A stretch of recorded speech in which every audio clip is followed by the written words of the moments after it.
Hi, welcome to In the Arena, a podcast dedicated to educators across Texas. This is episode 1, and today we have the honor of interviewing one of the most important people in my education journey, my wife, Christina Romero. She is a graduate of the University of Texas at Austin with a focus in theater education. She is currently serving as a multilingual specialist and a founding member of KIPP Austin's Multilingual Education Department. Christina, thank you so much for taking the time to sit with me this evening. Want to get straight into it. What inspired you to pursue your career in education? I started this journey a little over a decade ago in the theater studies program at UT. It's gotten to be a bit far away from me in terms of how I got into education. But I know that there were a lot of contributing factors, primarily some really important educators in my own life, starting with Mr. Grisham, who is my middle school theater arts teacher. I took theater arts starting in 6th grade, and it was just a place to explore, to create, to be silly, to be an awkward weirdo, which we all mostly were in middle school. And it was a space that I felt really safe in, and that was all curated by our theater arts director, Mr. Grisham. And so that was my first introduction to like a theater arts space and what it meant to be a thespian. And then I continued to pursue theater arts in high school. And I had the privilege of working with the theater arts director there, Sunshine Morgan. And Sunshine is exactly the person you would imagine a person with the name Sunshine to be, right? She is vibrant, she is inspiring, and just really helped to illuminate a path for myself and a vision for myself going into college, knowing I want to continue pursuing theater. I want to continue building community, because ultimately that's really what my experience in theater was finding a tight-knit community, feeling accepted, having opportunities to lead small groups at a young age. And all of that sort of fueled this passion that I felt about building communities, right? And that is sort of what led me to pursue theater arts at UT. And in doing my undergrad coursework and working in schools and performing plays in schools, I just remember seeing the joy in students' faces whenever they saw us performing, but also knowing that I was sort of this role model in a sense for kids to see Right. what they could pursue in college as well.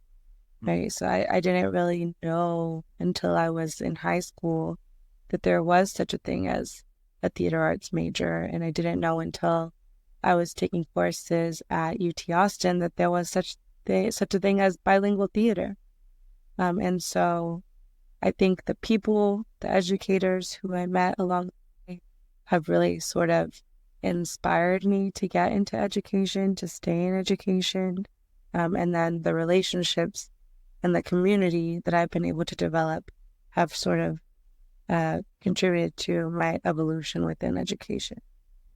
That's really beautiful. Thank you for sharing. I'm curious, when you entered theater education program, were you when you entered the theater program, were you focused on becoming an educator? Did you have other aspirations in mind? Yeah, I mean, I wanted to do it all. As a theater studies major, which is the program track that I took, you had to take costuming, you had to take lighting design. I studied in Costa Rica for a couple months, just learning about programming lighting for stage productions. I had to learn about the audio and visual production aspect of a theater show. I had to take acting classes and directing classes. And so Yeah. I felt passionate about all of the aspects of theater because they all contributed to this massive production that was so brief. It was like all these months and months of preparation for a show that lasts maybe 90 minutes. And so when I started at UT, it was very much about let me just dig into the nitty gritty of theater overall and get to know what it means to put on a production, to be a part of production shows overall. And in that process, I began to realize that, okay, maybe I want to be a director. Yeah. Okay, so if I want to be a director, Developing. what does that look like? Maybe I want to be a director in schools. Okay, so that means that I'm going to have to start teaching and learning how to facilitate classes. And that's when I started to take more teaching, pedagogical specific courses. Right. And so, this podcast in the arena is dedicated to future educators as well, right? Those considering and maybe those not even considering, and those who maybe like yourself have the path unfold before them, leading them into education. And so, when you are immersed in those, in those studies and learning those technical things, did you find that there was skilled translation into education? Going from something that's not teaching kids, from like something like building a set and working on a specific skill to then moving into education? Absolutely. I think I've been able to apply a lot of what I learned in my experience in the theater studies program, in teaching ELA, in teaching ESL, in teaching visual arts, because in the courses that I took, even if they weren't about teaching, I still had a teacher. So I was always learning from whoever the facilitator was.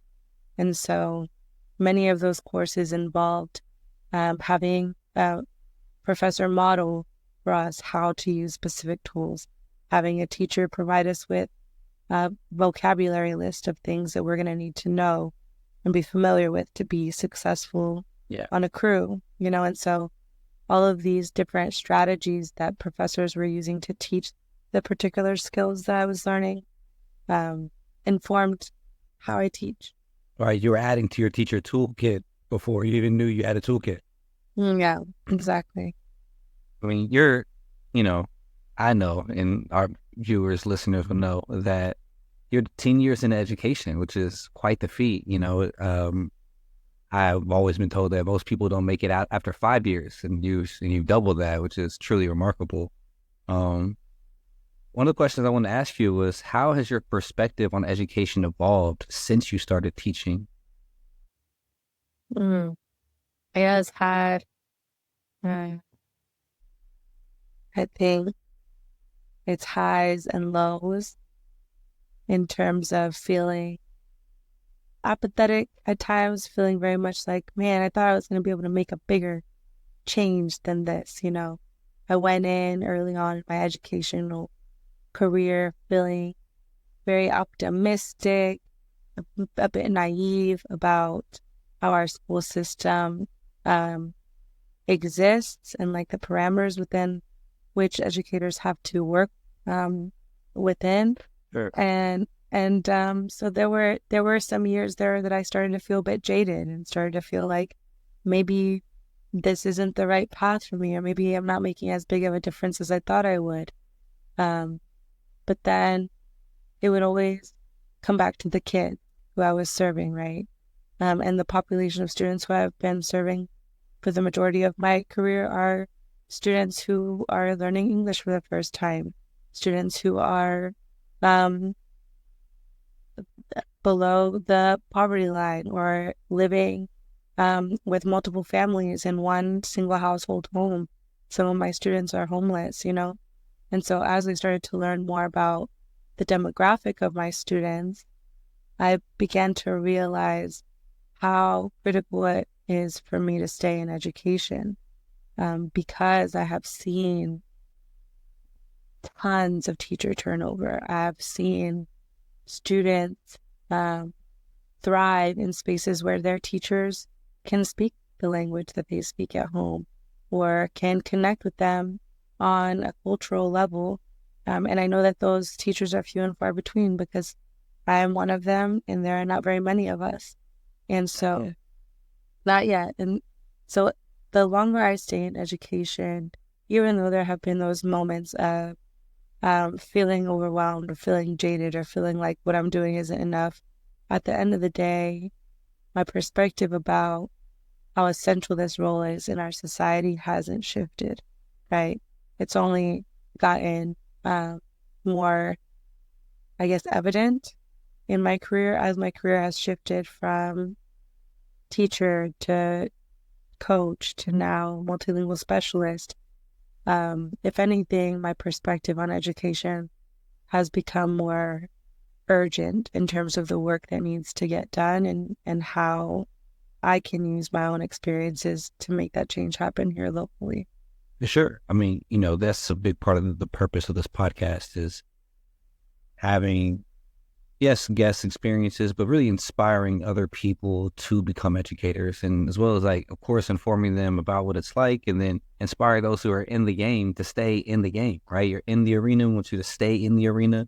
But of course, people don't stay where they don't feel appreciated or, elephant in the room, properly compensated. So what can you say about the state of education, educators, and economics, right? Is it worth it? Yes, it's definitely worth it. I think educators are underpaid, right? I think that that's something that has been common knowledge. And I think I had some really solid economic opportunities abroad at the start of my teaching career. I went and spent 2 years in China teaching English and performing arts. And I was able to have a salary that's comparable to salaries here in the US while also like spending very little overhead, right? Like I didn't have to pay for an apartment. I didn't have a car note, things like that. And so at the start of my career, I was able to put a lot of money aside and generate a savings. And I don't know if I would feel as confident financially staying in education if I hadn't had those years to sort of develop a savings. And because when I came back to the States, it was difficult to find a job that felt like, okay, this is a reasonable salary for the amount of work that I'm doing. But it's enough, right? It's enough to pay the bills. It's enough to take care of the family. It's enough to still save a little bit. And so is it as much as I think it should be? No. But something that my dad has told me for as long as I can remember, and what I try to remind myself now is to pay myself first. So even if that first year's salary is like 47, 50K, the check's looking super thin. I think the most important thing to consider is like bills are going to come. Things are going to have to get paid. It's important to have something to pull from, even if it's just like I'm giving myself $5 this paycheck. I'm giving myself $25 this paycheck. Sure. It will all stack up. Yeah, and then, I mean, in Texas, we have the TRS, the teacher retirement system, and that stacks up too. sure. In a matter of years, I checked and I was like, oh, I have a couple $1,000s here for my retirement. And so that is one benefit of teaching in Texas is that part of your salary automatically gets put away in that teacher retirement system. Yeah, and so there are some monetary benefits. There's some discounts that you can get here and there. Yeah, library, sure. music. Yeah. I mean, we can get into it, like, and there are many things that I don't know all the way about. I know for those people graduating with student loans, when they become educators after a certain period of time, those student loans can be forgiven. And that's real money right there. Some people graduated with upwards of $20,000 to $40,000 in student loan. So yeah, that could really pay off. That game plan of going abroad first, was that something that someone suggested to you? Was that something that you kind of came up with on your own? Yeah, it's something I kind of just fell into. After I did my study abroad program, my junior year at UT, I was in Costa Rica for a summer, I had been traveling pretty much every summer as a young girl with my father and my family. And I thought, man, I just want to get out of here for a little bit, I want to see what else is out there outside of the States. I want to see and understand how education works outside of what I was seeing here in the state of Texas in my student teaching experience. And so I went to a job fair for teachers at UT, and I applied everywhere that wasn't the U.S., just out of curiosity and just Take a shot. out of pure adventure, right? And so I ended up getting offers to work in Bangkok, in Hong Kong, and in Beijing. Right. And I ultimately It's amazing. took... I know these things, but it's still just amazing to hear the story told over again. And, I hope our listeners can find it refreshing to know that there are alternative routes to starting your education career. Oh, absolutely.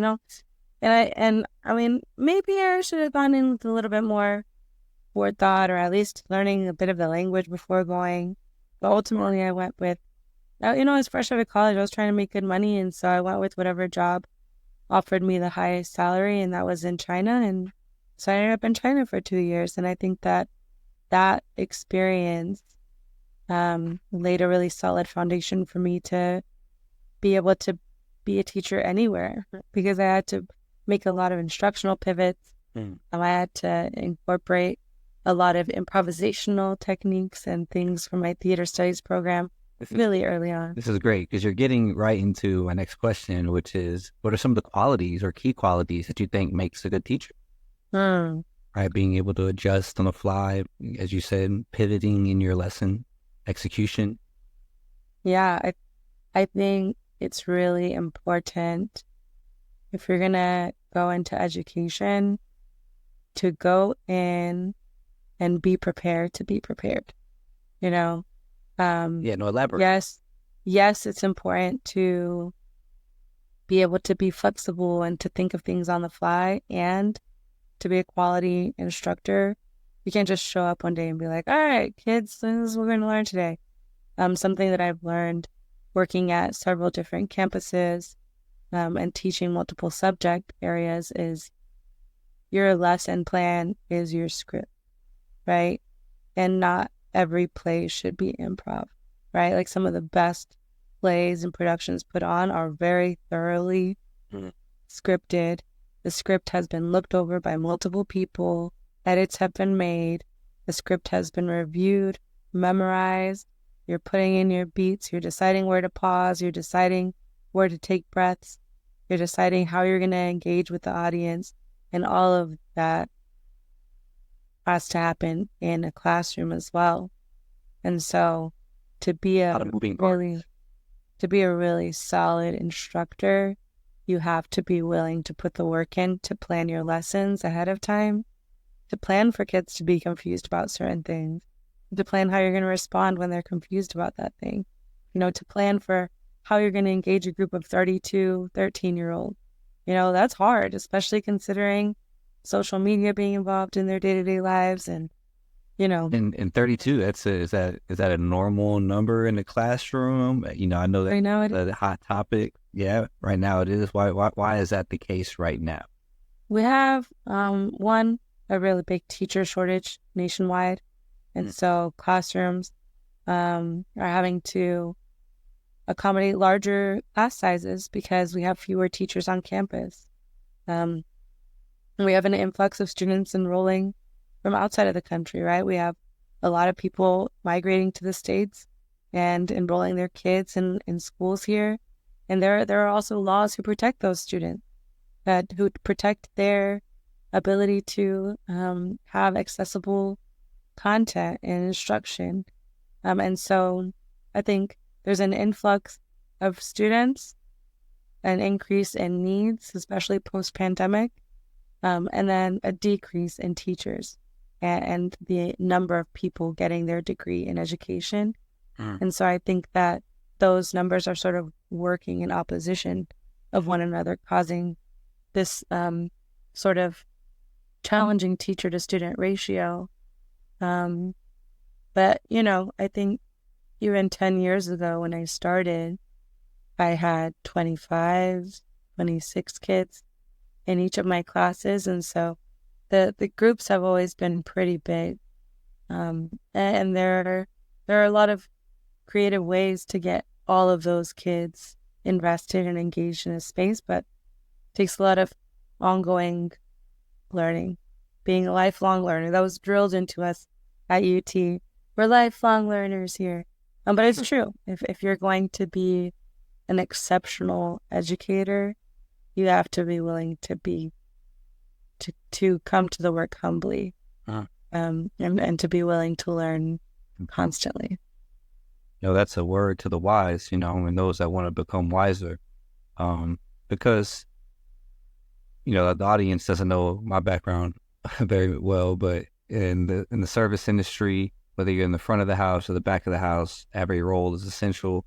I spent, just about, a decade and a half in the service industry and the combination of roles. And, it is all about the preparation, whether you're working as a Chili's host and it's about to be a Friday night and you want to make sure you have enough children's menus folded with an assortment of crowns stuffed inside, ready to go, because you just don't want to be doing that in the middle of a rush, right? Or mise en place, as they say in the kitchen. And so, I think we have a lot of thinking and caring and hardworking people who go to college or in college, will go to college, went to college with their degrees, and maybe those degrees weren't education. And yet, like both of us, find their way in the field.